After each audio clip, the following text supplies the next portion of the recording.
Hello, my name is Yvan Baker. I am the Member of Provincial Parliament in Etobicoke Centre. Welcome to MPP Report here on Rogers Television. Thank you very, very much for watching. I hope that you enjoyed our previous two episodes where we had Donna Cansfield on as our special guest. And this week again, we have a very special guest with us who is going to share with us some updates about what's happening in our community. Our guest today is Tracie Napoli. Tracie is the co-chair of a group called Friends of Silver Creek, who has been doing a tremendous amount of advocacy in our community. Tracie, thank you for joining us today. Thank you for having me. Tracie, could you just talk a little bit about who Friends of Silver Creek are? Yes. Friends of Silver Creek are a group of community residents from the Richmond Gardens area in Etobicoke. And we are an advocacy group, and we had to come together when we found out that Silver Creek School, which is in our community, would be potentially put up for sale and possibly displace two very important programs, Silver Creek Preschool, which provides services for children with special needs, and the Etobicoke Children's Centre, which provides services for children with mental health issues and autism. And tell us a little bit more about Silver Creek Public School, just for those who aren't familiar, even those who live in Etobicoke, Right. may not be familiar where it's located. Could you just share with us where it's located? Sure, it's right at Islington and Eglinton. It's right behind the beautiful big park, Silver Creek Park. And it's been there for a very long time. And at one point, many years ago, when there weren't enough children to justify a public school there, the TDSB closed the school, which allowed Silver Creek Preschool and the Etobicoke Children's Centre to move in. Yeah, it's interesting. I was talking to some folks in the community recently, and they were asking me where Silver Creek Public School was, and I described it the way you did. And some of our viewers may know about Richview Library as well, as very close by. Yes. So could you tell us a little bit about why Silver Creek Public School is so important to the community? It's really a part of our fabric. There is a lot of activity. I mean, I grew up in the area, and now I'm a resident there as well. And, you know, I remember going to Brownie Camp there, and there were other activities. I've gone to vote there. It's also something where we are very proud of the fact that the two programs that operate out of the school, which, you know, many people from all over the Greater Toronto area access these programs, come into our community to benefit from the services that are provided. So as community residents and you know, I'd spoken to other community members letting them know that no one on the group had any family members in these programs, but we valued the services and we wanted the families to have these services still available to them, and we just wanted to make sure that they weren't displaced and that we kept them in the community active. So tell us a little bit about the work that Friends of Silver Creek did. So when this all started, the two original co-chairs of the Friends of Silver Creek group, my predecessor Fred DeHaan and my current co-chair Janet Griffiths-Maximu, went to a community meeting. So it's really important that you go to these community meetings so you find out what's happening in your community, and heard about the possibility of the school, the attached green space being sold, and then, you know, having the programs displaced. They got together, and there were other concerned community members there as well, and it really just kind of organically happened where everyone got together, started talking about what they wanted to do, but also discussing what kind of commitment and what form this group would take. So an official group was put together. Janet and Fred led the group originally and provided really great direction. And then I came on probably last May, and it was something where we all had different skills in order of how we wanted to approach the situation, but we had one clear goal. We wanted to save the school, save the green space, and ensure that both programs remained on site. Really, that was the drum we banged every day, every meeting, every time we called you, every time we called every other elected official, every time we communicated to the community so that everybody knew what we were doing. And we did it as well in partnership with both executive directors of both programs. So Susan and Eva were, always informed and always knew what we were doing. Yeah, and rest assured, I know the other elected officials in the community heard the banging of the Yes. drum, I can tell you that. So for those viewers at home who aren't quite as familiar with the situation, you talked earlier about the fact that Silver Creek Public School is owned by the Toronto District School Board, Yes. That they were considering selling it. Can you just walk us through What happened after that? You talked about the people involved, you talked Right. about the advocacy, but what were the steps that happened after you discovered this? It was really about getting all the information, disseminating it, and figuring out where you needed to go. And I think the thing with community advocacy is that sometimes, you know, you have a whole other life. You have a day job and you do very different things. So looking at legal documents and understanding the process of how the Toronto District School Board operates and how, you know, your office operates and the councillor office operates, these are things that you're not used to doing. So it was really getting the information. It was getting in touch with each arm that we needed to have a discussion with, saying, this is the information we have. Are we correct? Is this the next step? What will the next step be?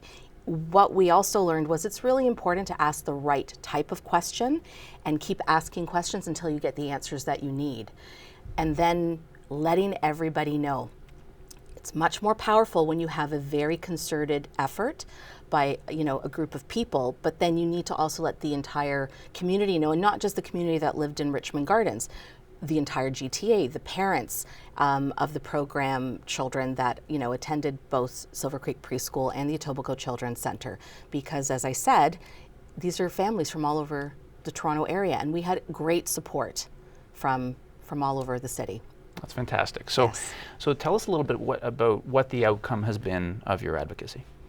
After, you know, the 2 long years that we've been doing this, we are very happy to say that along with you and Minister of Education Mitzi Hunter and many others that were in attendance, there was an announcement made that the TDSB would be transferring the property to the province, and that the province would be able to manage everything, including the school, the green space, and that Silver Creek Preschool and the Etobicoke Children's Centre will not be displaced, providing much needed relief for the families of the children that attend the programs. And we are very, very happy. And Yvonne, we want to thank you. You have been a fantastic champion for Tracie. this. So we're very, very, very pleased. Thank you.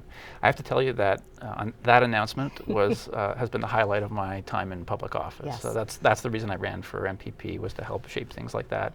And I do think it's important that people at home know that this was truly a team effort. Yes. You spoke to it.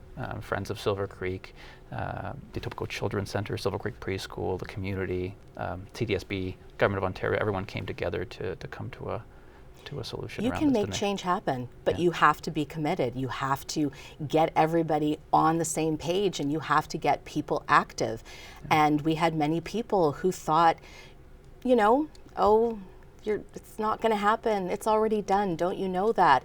And I would much rather try and fail than not try at all. And that was the sentiment of everybody else around the table. So I think that this is a good example for our community and for all the other communities to say that you really need to stay on top of things, get involved, and actively communicate with all your elected representatives. That's right. I mean, this is truly, I agree, I mean, this is truly a validation, I thought, Yes.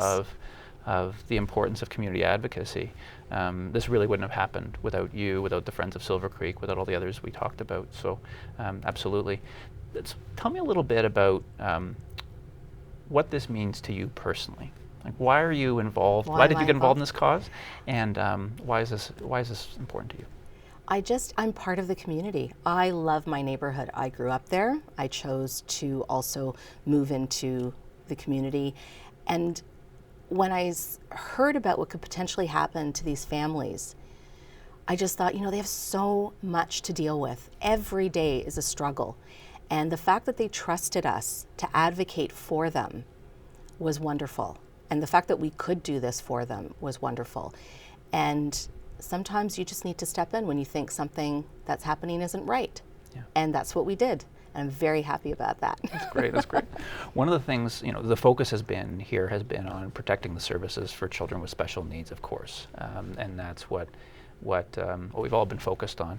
But could you tell our viewers at home a little bit about the green space, Yes. the importance of that, what happens there in the community? Life is busy, and increasingly we have more and more people moving into very small areas. And I think part of even our mental health is having green spaces available where people can go and have quiet moments and walk their dogs and bring their kids. And the seniors in our community need some place to go as a meeting space, and not just a coffee shop on the corner, which is great as well, but it's really important to be out in these spaces. We worked really hard. So there's 2 baseball diamonds, one that was on the TDSB property and then one that is part of actually Silver Creek Park. And through all this, because things got muddled, we were there one night and we were being interviewed by a local media outlet, and these parents came, and there was a big baseball tournament happening, and they, out of their own volition, had gotten gravel and were setting up the baseball diamond because that was part of their community. This is where the kids play. This is where we all need to play, and we need to ensure that we keep our green space. There's never too much green space, no matter what anyone says. Wonderful. Well, I couldn't agree with you more. Yes. We only have about 30 seconds left, so in about 30 seconds, is there anything else you'd like to share with our viewers, or any advice that you'd like to give to those who are in the community and care about issues locally in their community? Really, I would say the biggest thing is speak to your elected officials, find out what's going on, and ask questions, because it's not always easy to understand the information that's coming out. Don't make assumptions. Assumptions don't get you anywhere. Clearly, in this case, if we would have listened to what the assumptions were, we would not have been at the outcome that we are so happy about. So that's it. That's wonderful advice, and thank you. Thank you, Tracie, you. for all your efforts and all your work, and it's led to a really successful outcome for the Silver Creek Public School, for the Etobicoke Children's Center, for the Silver Creek Preschool, and for the surrounding community. So thank you very much for your community advocacy. Thank you. So, ladies and gentlemen, thank you very much for tuning in today. I hope you enjoyed and learned a lot from Tracie Napoli, one of the leaders of the community who's been active in advocating for Silver Creek Public School and for the children and the important services for children with special needs that are located there. Thank you very much for watching, and I hope you tune in again for our MPP updates here on Rogers Television.